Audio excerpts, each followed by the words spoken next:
সাথে প্রপার অথরিটির সাথে আমরা কথা বলবো, কথা বলে তাদেরকে আমরা শান্তিপূর্ণভাবে তাদের অবস্থানের আমরা বলেছি বারবার, তারা কিন্তু সেটি শোনে নাই। তারা প্রথমত আপনারা দেখেছেন হাইকোর্টের যে ব্যারিকেড সেটি ভেঙেছে, এর পরবর্তীতে শিক্ষা ভবনের ব্যারিকেড ভেঙেছে। তখন আমরা কিন্তু তাদেরকে ডিসপার্স করি নাই, যেহেতু অনেকেই আমাদের সন্তান তুল্য, আমাদের ছোট ভাইয়ের মতো। তারপরে আমরা সচিবালয় এসেছে, এখানেও 1 ঘন্টার বেশি কিন্তু ছিল। আমরা আপনারা দেখেছেন আমরা তাদেরকে অনেক বুঝাবার চেষ্টা করছি, বলেছি প্রতিনিধি দেন, আমরা যথাযথ কর্তৃপক্ষের কাছে আপনাদেরকে নিয়ে যাব, সমাধানটা যাতে হয়। কিন্তু তারা কিন্তু সেসব কিছুই মানে নাই। না মেনে তারা শক্তি প্রয়োগ করেছে।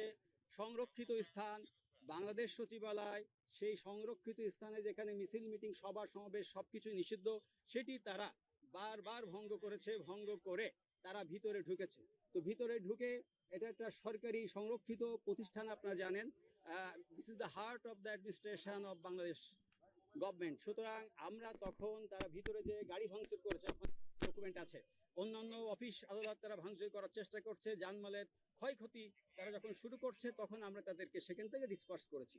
তো আমরা চাই শান্তিপূর্ণ উপায়ে প্রতিটি সমস্যার সমাধান হোক। তাদের যদি কোনো দাবি দাওয়া থাকে, তাহলে যথোপযুক্ত অথরিটির সাথে তারা সেটি উপস্থাপন করবে। আমরা এ বিষয়ে তাদের অবশ্যই হেল্প করব। আমরা চাই এই যে সংরক্ষিত স্থানে কোনো ধরনের দাবি দাওয়া নিয়ে যাতে কোনো পক্ষই, ছাত্র শ্রমিক জনতা, কেউই যেন সংরক্ষিত যে স্থানগুলা, ডিএমপি যে স্থানগুলা সার্কুলার দিয়ে নিষিদ্ধ করেছে, রাজনৈতিক বা সকল ধরনের সভা সমাবেশ যেখানে নিষিদ্ধ আছে, সেখানে তারা যেন সমবেত না হয়।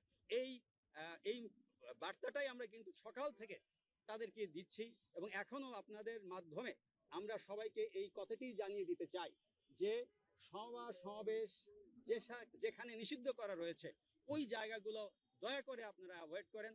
আমরা চাই শান্তিপূর্ণ উপায়ে আপনাদের যদি কোনো